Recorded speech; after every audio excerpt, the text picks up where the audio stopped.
రాయని కొట్టాల గ్రామంలో నివసిస్తున్న మీ అందరికీ కూడా శుభములు తెలియజేసుకుంటా ఉన్నాం. మేము ఇప్పుడు ఒక మంచి పాట పాడినాం కదా, మీరందరూ విన్నారు. సంతోషమే సమాధానమే. ఈ సంతోషం నీ జీవితంలో ఉందా? ఈ సమాధానం నీ జీవితంలో ఉందా? ఈ సంతోషం నీకు కావాలా? ఈ సమాధానం నీకు కావాలా? ఈ మోక్ష భాగ్యం నీకు కావాలా? ఈ నిత్య రాజ్యం నీకు కావాలా? యేసు ప్రభుని హృదయంలో చేర్చుకో. ఎవరు యేసు ప్రభు? ఎట్లా మా పాపాలు తీసేస్తాడు? మేమెందుకు యేసు ప్రభుని నమ్మాలా? యేసుక్రీస్తు అందరికీ ప్రభు అండి. ఒక కులానికి, ఒక జాతి, ఒక మతానికి సంబంధించిన వాడు కాదు.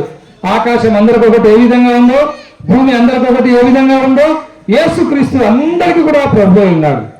ప్రియ సహోదరి సహోదరుడా, మానవులందరూ కూడా పాపాత్ములు, చెడిపోయినటువంటి వారు. మానవుడు జన్మతః కర్మతః పాపి. ఈ జన్మకర్మ పాపాలను బట్టి మానవుని జీవితంలో శాంతి లేదు, సమాధానం లేదు, సంతోషం ముఖ్యంగా లేదు. చాలా మందిని మనం చూస్తూ ఉంటాం. మనం అనుకుంటాం మన జీవితంలో డబ్బున్న వాళ్ళు సంతోషంగా ఉంటారని. డబ్బున్న వాళ్ళ జీవితంలో కూడా సంతోషం ఉండదండి. డబ్బున్నా డబ్బు లేకపోయినా, ధనికులమైనా దరిద్రులమైనా పేదవారమైనా ఎవరమైనా సరే, ఎవరి జీవితంలో పాపం ఉంటుందో వారికి సంతోషం ఉండదు. కనుక మన పాపాన్ని తీసేసుకోవాలి.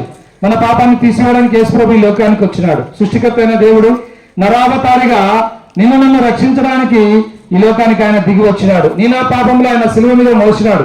నీ నా పాపముల కొరకు యేసు ప్రభు ఆ గొల్గొతా కొండ మీద కపాలమున ఉన్న స్థలంలో తన శరీరం అంతా కూడా చిత్రములు గావించబడిందంట. ఒక భక్తుడు అంటాడు, యేసు ప్రభు వారు వీపంట నాగటి చారల వల్ల దున్నబడిందంట.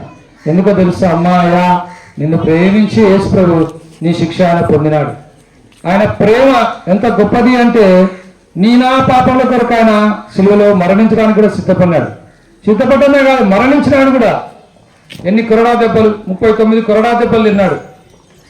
అంతేకాదండి, తలకు ముళ్ళ కిరీటం, చేతులలో మేకులు, కాళ్ళలో శీలలు. ఎందుకో తెలుసా?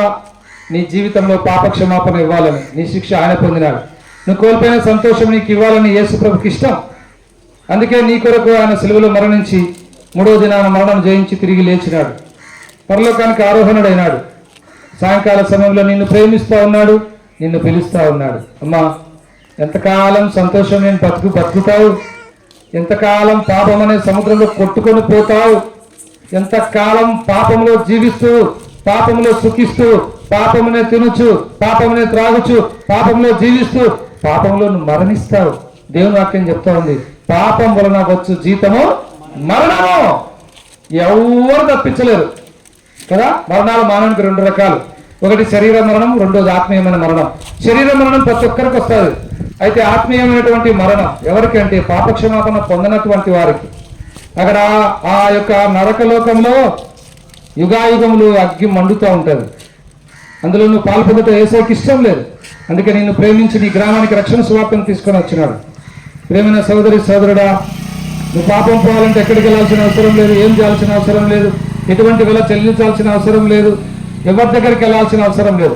నువ్వెక్కడున్నావో అక్కడే యేసు ప్రభువా, నేను పాపిని, నన్ను క్షమించు, నీ రక్తంతో నా పాపం కడుగున ఒక చిన్న ప్రార్థన చేసుకుంటే చాలు. యేసు రక్తం ప్రతి పాపం నుంచి నిన్ను కడిగి పవిత్రులుగా